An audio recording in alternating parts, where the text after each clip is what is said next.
வணக்கம். உங்கள் அனைவரையும் அரசியல் ஆடுகளத்திற்கு வரவேற்கிறோம். இன்றைய முக்கியமான செய்தி, KN நேருவின் ஊழல் மீண்டும் உருவெடுத்திருக்கிறது. ஏற்கனவே பார்த்திங்கன்னா கொஞ்சம் ஒரு 12 வாரங்களுக்கு முன்பு, ஒரு மாதம் இருக்கும், இடி அமலாக்கத்துறை டிஜிபிக்கு கடிதம் எழுதினாங்க. அந்த கடிதத்தில் என்ன பண்ணாங்க, ஒரு நேரு சம்பந்தப்பட்ட துறையில் நகராட்சி மேம்பாடு, குடிநீர் வழங்கல், நிறைய இன்ஜினியர்ஸ் எடுத்தாங்க. அந்த போஸ்ட்டுக்கெல்லாம் ஒரு ஆளுக்கு 25 லட்சத்துலேருந்து 35 லட்சம் வாங்கியிருக்காங்க. நூற்றுக்கணக்கான பேருக்கு விதிகளை மீறி பணத்தை வாங்கிட்டு போஸ்ட் போட்டிருக்காங்க. அதுக்கான ஆதாரங்களை 200 பக்கங்களுக்கு மேலாக எழுதி டிஜிபிக்கும் லஞ்ச ஒழிப்புத்துறைக்கும் அமலாக்கத்துறை கடிதம் அனுப்புனாங்க. எதுக்கு அனுப்புனாங்க தெரியுமா? எஃப்ஐஆர் போடுங்க.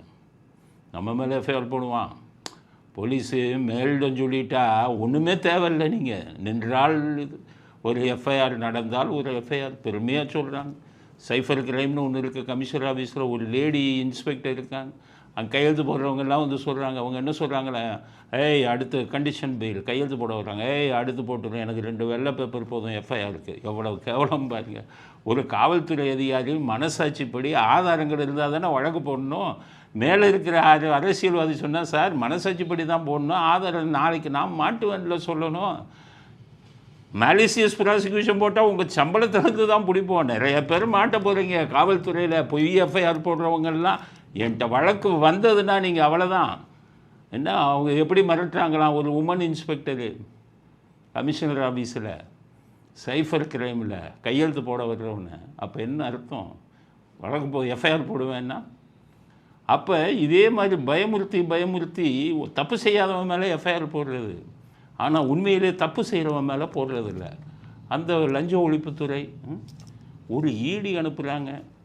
ஏன் 25 லட்சம் to 30 லட்சம் வாங்கிட்டு போட்டிருக்காங்க நூற்றுக்கணக்கான பதவிக்கு. பாவம், தகுதியின் அடிப்படையில் இருந்தவரெல்லாம் கனவு என்ன ஆகுறது? உடனடியாக எஃப்ஐஆர் போடுங்கன்னா இதுவரை எஃப்ஐஆர் போடல, ஒரு மாதம் ஆச்சு. டிஜிபிக்கு கடிதம் எழுதினார், லஞ்ச ஒழிப்புத்துறைக்கு எழுதினார். சாதாரண மனிதர்களுக்கே எஃப்ஐஆர் போடுறதில்ல, சிஎஸ்ஆர் கொடுக்கறதில்ல.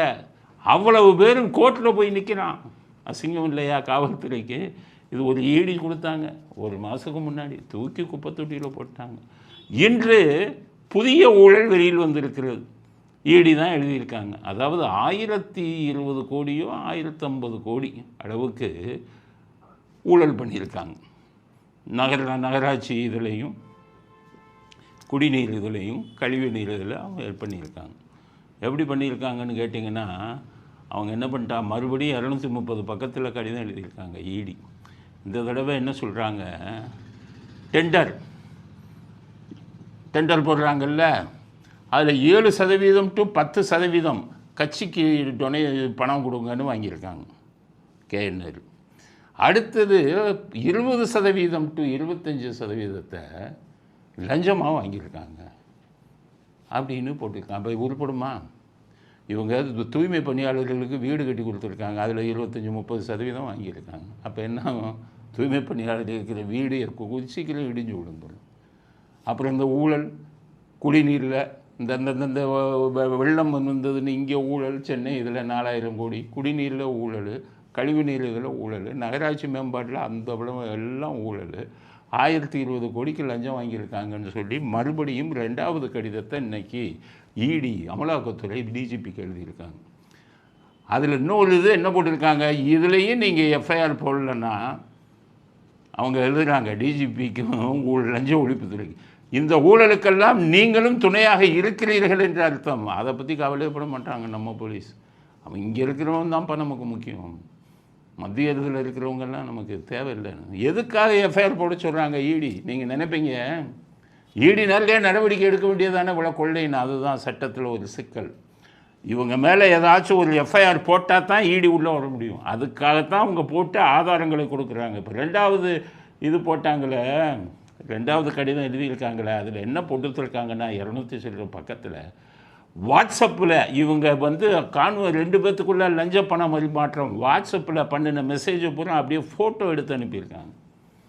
இதில் இந்த இவங்க எல்லாம் திமுக அமைச்சர்கள் திமுக காரங்கள்லாம் லஞ்சத்தில் தப்பிக்கணும்னு ஃபோனில் பேச மாட்டாங்க, வாட்ஸ்அப் கால். அவங்க நினச்சிக்கிட்டு வாட்ஸ்அப் கால் அது வெளிநாட்டு கம்பெனி, அதில் பேசினா கண்டுபிடிக்க முடியாது அப்படின்ட்டு அங்கேருந்து லஞ்ச விஷயமா இருந்தாடே வாட்ஸ்அப் கால் தவா லோக்கல் காலில் வராதன்.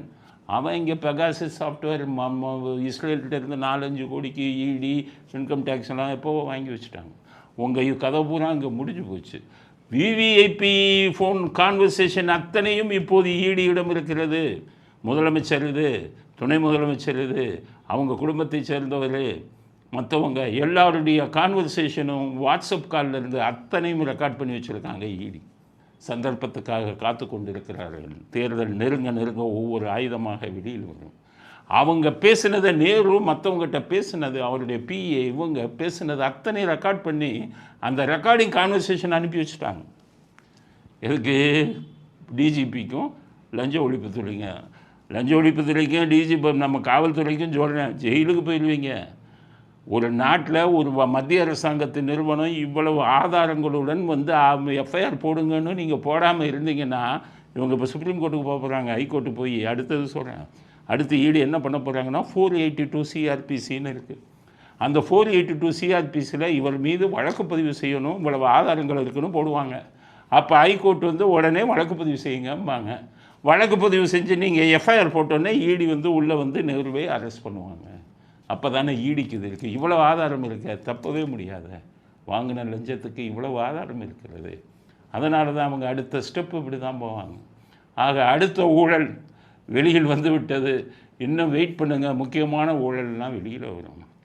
ஸ்டாலின் சொல்கிறாரு, சோஷியல் மீடியாவில் சமூக வலைதளங்களில் பொருளையை கலப்புறாங்க, அதெல்லாம் எதிர்த்து ஜெயிக்கணும். ஸ்டாலின் அவர்களுக்கு சொல்கிறேன், மற்றவங்க பொருளையை கலப்புறாங்களோ இல்லையோ, நாங்கள் பொருளையை கலப்புறதே இல்லை, உண்மையை தான் சொல்கிறோம், உண்மையை தான் சொல்கிறோம். நாங்கள் மற்றவங்களையும் தாக்கி பேசியிருக்கோம். மற்றவங்களுடைய இது வந்ததுன்னா உடனே இல்லையா எல்லா கட்சி தலைவருக்கும் எதிராக தான் பேசுகிறோம். உங்களுக்கு மட்டுமல்ல, நாங்கள் ஒரு மீடியா, மக்களுக்கு உண்மையான விஷயங்களை சொல்லக்கூடியது எங்களுடைய கடமை. நீங்கள் அதுக்காக எங்களை வந்து என்ன சட்டத்துக்கு மீறி மனசாட்சிக்கு மீறி பண்ணினீங்கன்னா, நாங்கள் தப்பு பண்ணாதவர்கள் சாபம் வந்து உங்களை விடாது. கண்ணகியின் சாபம் இன்றைக்கி மதுரையை எரிச்சதில்லை. கண்ணகி சாபம் விட்ட உடனே பாண்டியன் நெடுஞ்செழியன் அங்கேயே ஸ்பாட்லேயே சாகலையா? இதெல்லாம் சாபம். இன்றைக்கி என்ன எல்லாருக்கும் ஒரு விஷயம் சொல்கிறேன், ஒரு ஒரு இதை வந்து தீர்ப்பை, நீதிமன்ற தீர்ப்பை நான் விமர்சித்தேன்னு சொல்லி கைது பண்ணாங்க. நான் பேசினதில் நீங்கள் பார்த்தீங்கன்னா அந்த நீதியரசரை உரிமையில் கூட நான் பேசலை, அவர் இவர்கிட்ட தான் பேசினேன். அவர் சொன்ன தீர்ப்பை தப்புன்னு சொன்னேன். ஏன் தப்புன்னு சொன்னேன்? மதுரையில் வந்து திருச்சிக்கு பக்கத்தில் கரூரில் நிகழ்ச்சி நடந்திருக்கு.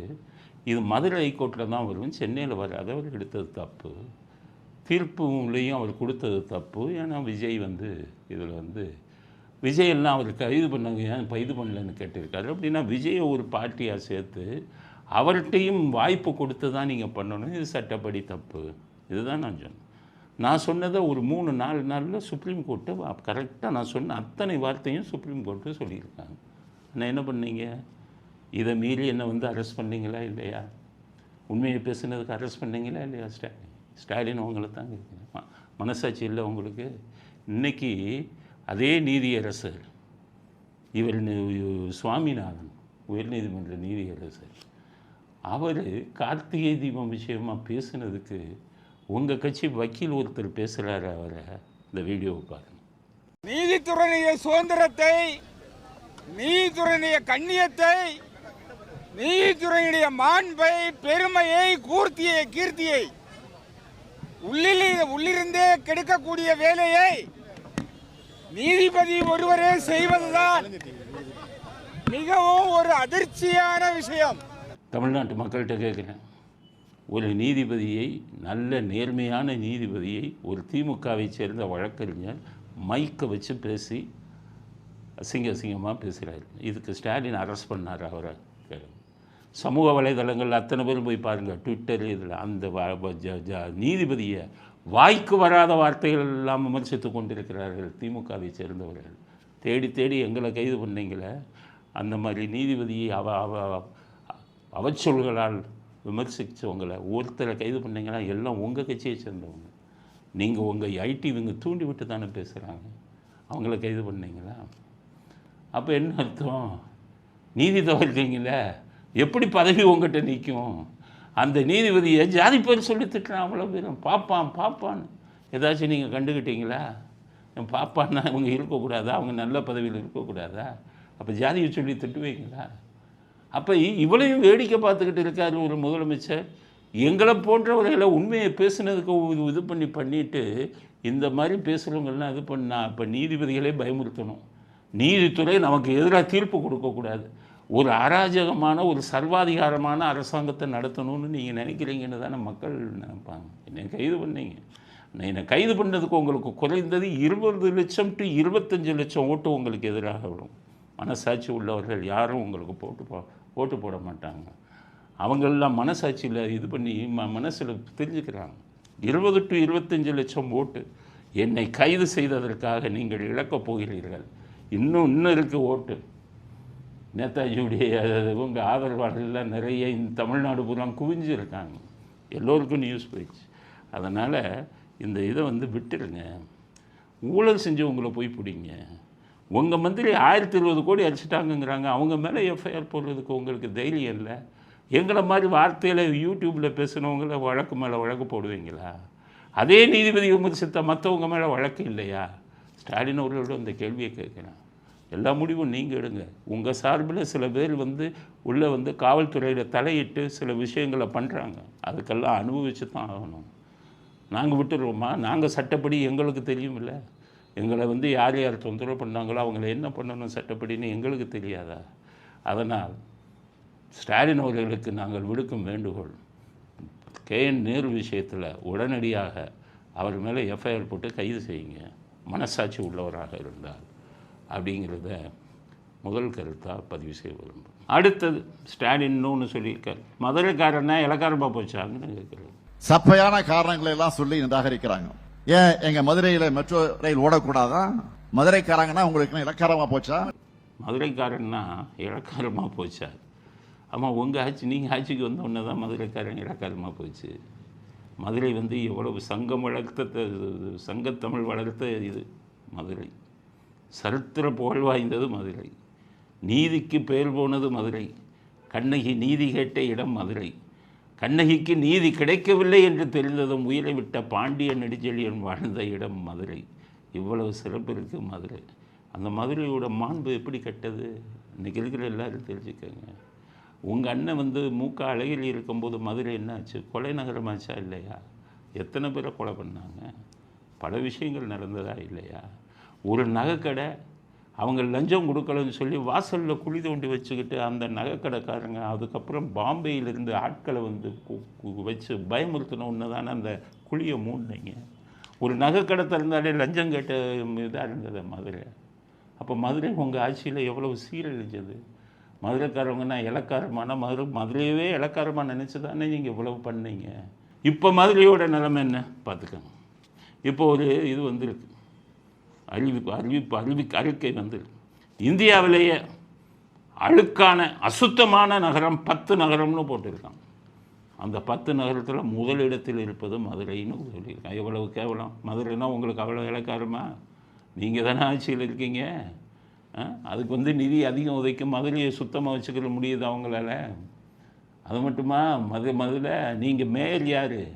மாநகராட்சி, மதுரை மாநகராட்சி இன்றைக்கி பிடிச்சது நீங்கள் தானே. உங்கள் கட்சியை சேர்ந்தவங்க தானே மேயராக இருக்காங்க. அதுக்கு அதிக நிதி ஒதுக்கி மதுரையை சுத்தமான நகரத்தில் வர முடியலை. நான் அசுத்தமான நகரத்தில் வராத அளவுக்கு பார்த்துக்கலாம்ல. மதுரையை இந்த லட்சணத்தில் வச்சுக்கிட்டு மெட்ரோ ரயில்னு கேட்டிங்கன்னா சென்ட்ரல் கவர்மெண்ட் எப்படி கொடுப்பான்? இந்தூர் போன்ற சாதாரண இதுங்களுக்கே மெட்ரோ ரயில் கொடுத்துருக்கான். நமக்கு ஏன் கொடுக்கல? மதுரையை இந்த லட்சணத்தில் வச்சுருக்கீங்க. திட்ட அறிக்கை ஒழுங்காக அனுப்பலை. வெறும் திட்ட அறிக்கை அனுப்புனா போதாத மெட்ரோ வாங்குறதுக்கு. மத்திய அரசாங்கத்தில் போய் மெட்ரோவுக்கு இங்கேருந்து அனுப்பிட்டிங்கன்னா அங்கே ஆளுங்களை அனுப்பி அதிகாரிகளை பார்த்து அமைச்சர்களை பார்த்து அதுக்கு அனுமதி வாங்கணும். அதை செய்ய வேண்டியது யார்? நீங்கள் தானே. டெல்லி சிறப்பு பிரதிநிதின்னு ஒரு போஸ்ட் இருக்குது. நீங்கள் வச்சுருக்கீங்களா என்னன்னு தெரியல. இந்த சிறப்பு பிரதிநிதிங்கிற போஸ்ட் அங்கே எதுக்கு வச்சுருப்பாங்கன்னா முன்னாடி இருந்த முதலமைச்சர்கள் எல்லாம் அந்த டெல்லி சிறப்பு பிரதிநிதி டெல்லியில் உட்காந்து தமிழ்நாடு திட்டங்கள் எல்லாம் அவர் வாட்ச் பண்ணுவார். அதுக்கு தான் போட்டது. இப்போ உதாரணத்துக்கு எம்ஜிஆர் முதலமைச்சராக இருக்கும்போது நம்ம தமிழ்நாட்டுக்கு ரேஷன் அரிசி மத்திய அரசு தொகுப்பில் இருந்து கொடுக்கணும். இவர் அங்கே ஆள் வச்சு அங்கே இருக்கிற செக்ரட்டேரியட்டில் இருக்க தலைமைச் செயலகத்தில் இருக்கிற அதிகாரிகள் எல்லாம் பார்த்து தமிழ்நாட்டுக்கு அதிக அரிசி வந்து கிடைக்கிற மாதிரி பல விஷயங்களை பண்ணார். அதனால தான் எம்ஜிஆர் இருக்கும் வரை ரேஷன் கடைகளில் அரிசிக்கு பற்றாக்குறை வந்ததில்லை, பாமாயில் பற்றாக்குறை வந்ததில்லை. காரணம் இங்கேருந்து சும்மா இப்போ இதை அனுப்பிட்டா போதாது, அங்கே ஆளுங்களை வச்சு வேலை செஞ்சு பண்ணார். ஒரு தடவை பல இதில் சொல்லியிருக்கேன், பாமாயில் பற்றாக்குறை வந்துருச்சு ரேஷனில். எம்ஜிஆரிடம் சொன்னார்கள். உடனே அங்கே இருக்கிற அதிகாரிகள்கிட்ட கேட்டு மலேசியாவிலிருந்து கப்பலில் பாமாயில் இறக்குமதி பண்ணாங்க. அப்போ சொன்னாங்க பிரதமர் கையெழுத்து போடணும். ஒரே நாளில் இந்திரா காந்திகிட்ட கையெழுத்து வாங்கினார். இங்கேருந்து அவரே பேசி இங்கே பாமாயில் மாநிலத்துக்கு பற்றாக்குறை வருது, அங்கேருந்து நாங்கள் இறக்குமதி பண்ணுறோம், நீங்கள் அனுமதி கொடுக்கணுன்னா ஒரே நாள், அப்படி ஒரே நாளில் கையெழுத்து பண்ணாங்க. அப்படி நீங்கள் திட்டங்களுக்கு இருந்தால் நீங்கள் ஃபாலோ பண்ணணும். திட்டங்களுக்கு மக்கள் மேலே அக்கறை இருந்தால் அதை பார்க்கணும். உங்களுக்கு ரைடு வருதுன்னா போய் பார்க்குறீங்க நிர்மலா சீதாராமனை. இதுக்கெல்லாம் நீங்கள் வந்து மெட்ரோ ரைடு இதுன்னா ரயில்வே மந்திரியை போய் பார்க்கணும். அப்போ தவறு உங்கள் பக்கம் இருக்குது. திட்ட அறிக்கை சரியாக கொடுக்கலன்னு உங்கள் மேலே குற்றச்சாட்டு சொல்கிறாங்க. எல்லாத்தையும் கேட்டுட்டு மதுரைக்காரன் என்றால் இலக்காரமானா உங்களை பார்த்து தான் கேட்கணும். மதுரைக்காரனா இலக்காரமா? மதுரையை இவ்வளோ சுத்தமாக வச்சுருக்கீங்களே, மதுரையை பற்றி நீங்கள் பேசலாமா அப்படிங்கிறத அடுத்த கருத்தாக பதிவு செய்கிறோம். அடுத்தது ஸ்டாலின் அவர்கள் சொல்லியிருக்காரு, இந்த தேர்தலில் 2.5 கோடி ஓட்டு வாங்க போகிறாங்களாம் திமுகவும் கூட்டணி கட்சிகளும். முதல்ல உங்களுக்கு கூட்டணி கட்சிகள் கூட இருப்பாங்கங்கிறதே தெரியாது. இன்றைக்கி நயினார் நாகேந்திரன் சொல்லிட்டாரு, கவரம் திருமாவளவனும் காங்கிரஸும் விஜய் பக்கம் பேசிக்கிட்டு இருக்காங்கன்னு. அவங்களே கூட இருந்துக்கிட்டே குழிவலிக்கிறாங்க. அதனால் முதல்ல நீங்கள் கூட்டணி எப்படி இருக்குதுன்னு தெரியல. அதுக்குள்ளே 2.5 கோடி வாக்குகள் திமுகவும் கூட்டணி வாங்கணும்னா, போன 2021 சட்டசமன்ற தேர்தலில் நீங்கள் எவ்வளோ வாங்கினீங்க? 1,74,00,000 தானே வாங்கினீங்க. அதிமுக பாஜக கூட்டணி 1,50,00,000 நெருக்கி வந்தாங்கள்ல, 51 லட்சத்துக்கு. உங்களுக்கு அவங்களுக்கு 20 லட்சம் தானே வித்தியாசம். இப்போ போன தடவை போட்ட மைனாரிட்டி 21 போட்ட மைனாரிட்டி ஓட்டு உங்களுக்கு விழுகாத. அது விஜய் பக்கம் பெரும்பாலும் போயிருமே. உங்கள் ஓட்டு ஸ்ப்ளிட் ஆகுது. எல்லாத்துக்கும் மேலே சாரில் 80 லட்சம் அவுட் ஆச்சே. நான் முந்தா நாள் வரை 80 லட்சம் இருக்கும்போது 1 கோடி காலியாயிரும். அந்த இதெல்லாம் உங்களுக்கு விழுந்த ஓட்டு தானே. 1,74,00,000 உங்களுக்கு கிட்டத்தட்ட 50 லட்சம் ஓட்டு சாருடைய மோசடி ஓட்டு தானே. அதுவும் போச்சு அவங்களுக்கு. எந்த தைரியத்தில் 1,74,00,000 2.5 கோடி ஓட்டு வாங்குவங்கிறீங்க? முதல்ல 6,40,00,000 மொத்த வாக்காளர்கள் எண்ணிக்கை. அதில் இப்போ 1 கோடி போயிடுச்சுன்னா 5.5 கோடி தான். 90 லட்சம் போச்சுன்னா 5.5 கோடி தான் உங்களுடைய மொத்த வாக்காளர்கள் எண்ணிக்கை. 5.5 கோடியில் நீங்கள் 2.5 கோடி வாங்கிடுவீங்களா? 50% வாங்கிடுவீங்களா? எல்லாத்தையும் கூட்டி கழித்து பாருங்கள், வராத. அதனால் கணக்கு தப்பு, சரியாக கணக்கு போடுங்க. வீட்டுக்கு போக மூட்டை கட்டி ரெடியாக இருங்கள். மக்கள் கோபம் உங்கள் மேலே வந்து நிறையா இருக்குது. உங்களுக்கு மீது நிறைய சாபமும் இருக்குது. அதெல்லாம் உங்களுக்கு இந்த தேர்தலிலே எதிர்மறையாக கொடுக்கறது மட்டும் இல்லை, பல பேர் உங்களை சேர்ந்த பல பேர், உங்கள் கட்சியை சேர்ந்த பல பேர், உங்கள் மந்திரிகள் பல பேர், உங்கள் கட்சியை சேர்ந்த பல பேர் வந்து ஜெயிலுக்கு போக போகிறாங்க. அது கூடிய விரைவில் நடக்கும். பிஜேபி செய்வாங்கங்கள, இறைவனே வந்து அதை நடத்தி காட்டுவான். அதனால் ஜெயிப்போம் என்ற கனவு காங்காதீர்கள். 2.5 கோடி இல்லை, 1 கோடி ஓட்டு வாங்குறீங்களான்னு பாருங்கள். இல்லை 1.5 கோடி வாங்குறீங்களான்னு 1 கோடியை தாண்டுகிறீர்களா என்று பாருங்கள் அப்படிங்கிறத ஸ்டாலினுக்கு செய்தியாக சொல்ல விரும்புவோம். அடுத்தது விஜய் பற்றிய செய்திகள். விஜய் பற்றிய செய்திகள். 10ஆம் தேதி பாண்டிச்சேரியில் பொதுக்கூட்டத்துக்கு அனுமதி கொடுத்துட்டாங்க. அவங்கள பாராட்டணும், இவ்வளோ தைரியம் இருக்குல்ல. ஆனால் கண்டிஷன் போட்டாங்க. என்ன கண்டிஷன்னா 5000 பேர் தான் வரணும் பொதுக்கூட்டத்துக்கே. முன்னாடியெல்லாம் பொதுக்கூட்டம்னா வரிசையாக உட்காருவாங்க, எந்த கட்டுப்பாடும் இல்லை. QR கோடும் அது இருக்கிறவங்க தான் வரணும். கர்ப்பிணி பெண்கள் வரக்கூடாது, சிறுவர்கள் வரக்கூடாது. இதெல்லாம் நல்ல விஷயந்தான். அதெல்லாம் பாதுகாப்பு எதுவும் செய்ய வேண்டியது. கர்ப்பிணி பெண்கள், சிறுவர்களுக்கு குடிநீர் கொடுக்கணும், ஆம்புலன்ஸ் வச்சுருக்கணும், அதெல்லாம் கரெக்ட். நான் 5000 பேர் தான் வரணுங்கிறது தான் கொஞ்சம் இடிக்குது. ஆனால் பாண்டிச்சேரியை குற்றம் சொல்ல முடியாது. ஏன்னா பாண்டிச்சேரி சின்ன ஊர். மொத்தமே இங்கே 12 லட்சம் தான் இவங்க பாப்புலேஷனு.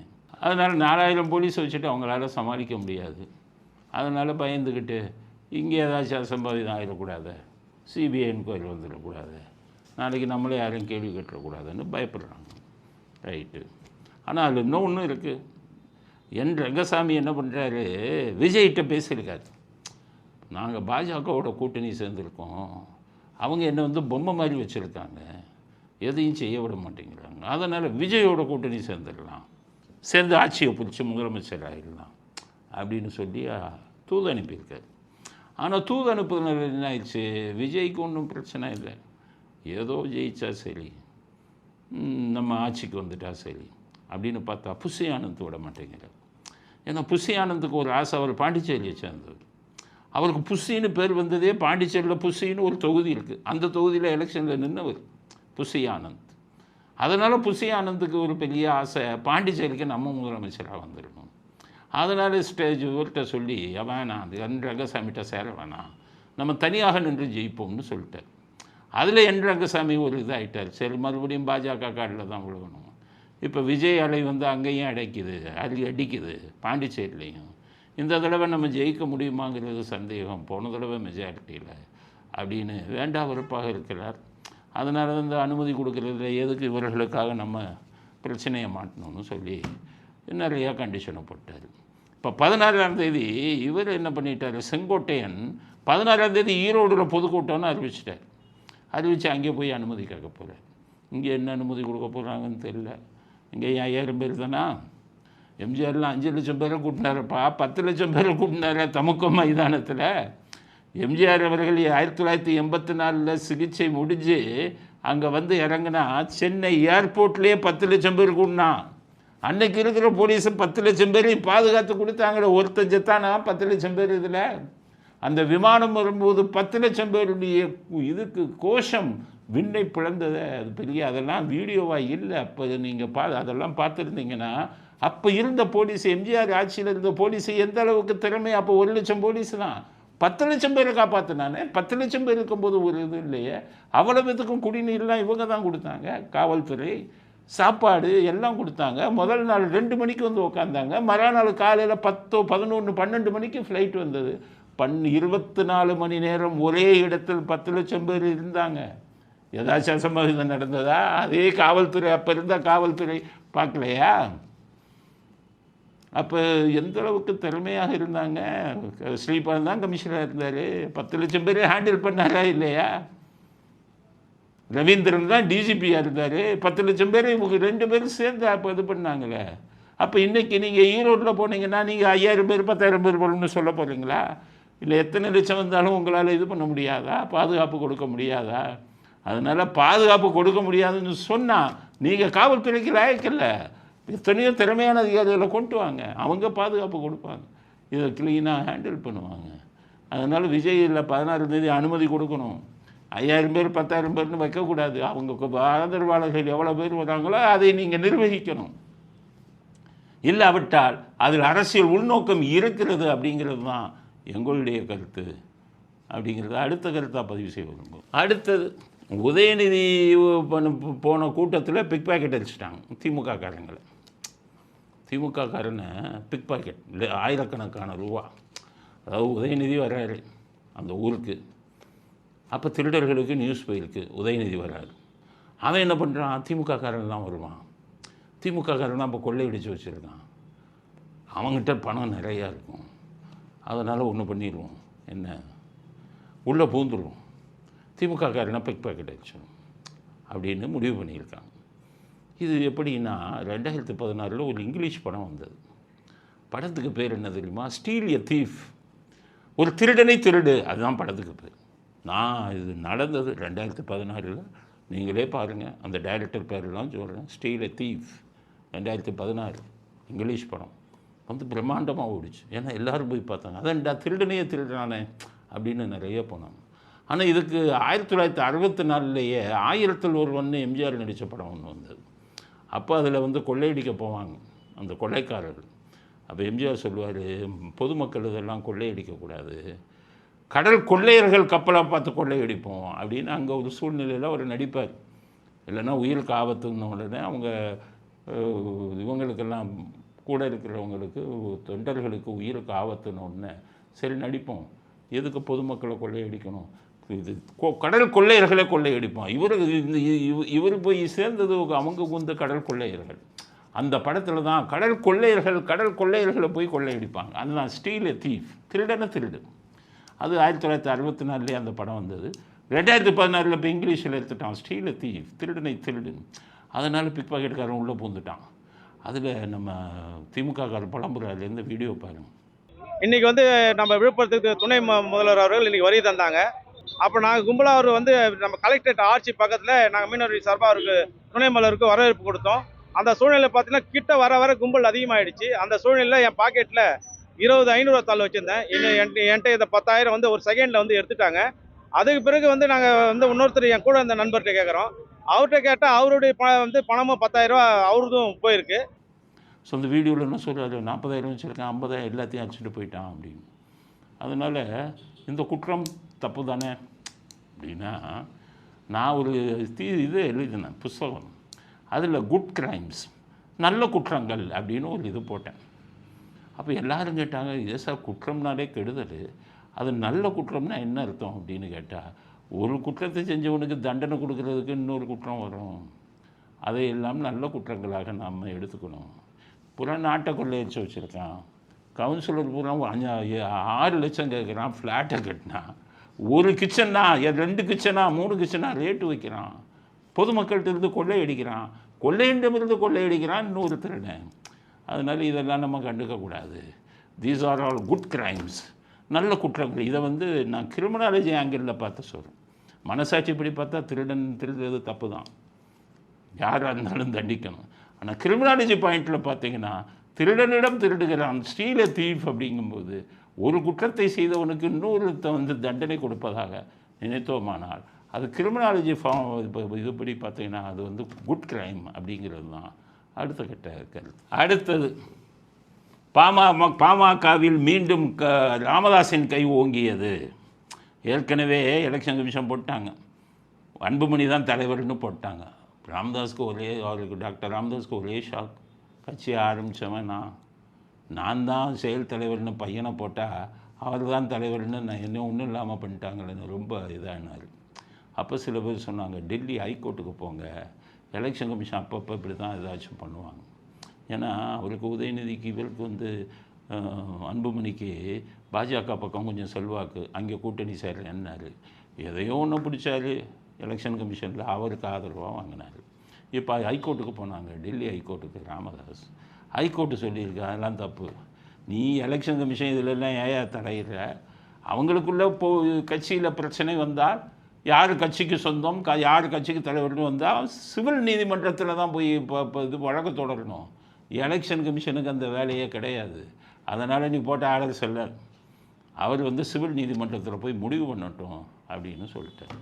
அப்போ மீண்டும் இப்போ ராமதாஸ் தான் தலைவர், இப்போதைக்கு அவர் தானே தலைவராக இருக்கார். அப்போ என்ன ஆயிரும், இனி பாட்டாளி மக்கள் கட்சிக்கு சின்னம் ஒதுக்கும்போது பிரச்சனை வரும். யார் வந்து உண்மையான பாமகன்னு வரும், எல்லாம் எலெக்ஷன் டைமில் வரும்போது இன்னும் பிரச்சனைகளை ஏற்படுத்தலாம். இருந்தாலும் இந்த தீர்ப்பு வந்து நான் சட்டப்படி சொல்கிறேன் சரியான தீர்ப்பு. ஏன்னா எப்போவுமே அரசியல் கட்சிகளுக்குள்ள பிரச்சனை வந்தால் சிவில் நீதிமன்றம் தான் தீர்மானம் பண்ணும். அப்போ அதிமுகலேயே பார்த்தீங்கன்னா இவர் எடப்பாடி தேர்ந்தெடுக்கப்பட்டது செல்லாதுன்னு ஒருத்தர் சிவில் நீதிமன்றத்தில் தான் வழக்கு தொடர்ந்தார். அப்படி தான் போயிட்டு இருக்குது. அதனால் பாட்டாளி மக்கள் கட்சிக்கு மீண்டும் தலைவரி யார் தலைவர் போட்டி வந்து மறுபடியும் உருவெடுக்கிறது. இது தேர்தலில் பாதிக்குமா, என்டிஏ கூட்டணியை பாதிக்குமா? நான் என்டிஏ கூட்டணிக்கு நான் என்ன ஒரு அறிவுரை சொல்கிறேன்னா, 2 பேர்த்தையும் கூட்டணி வச்சுக்கோங்க, அவங்களுக்கு கொஞ்சம் சீட்டு உங்களுக்கு கொஞ்சம் சீட்டு கொடுங்க. அப்போ தான் பாட்டாளி மக்கள் கட்சி ஒட்டுமொத்த ஓட்டும் உங்களுக்கு வரும் அப்படிங்கிறது என்னுடைய கருத்து. இத்துடன் இன்றைய அரசியல் ஆடுகளம் நிறைவு பெறுகிறது.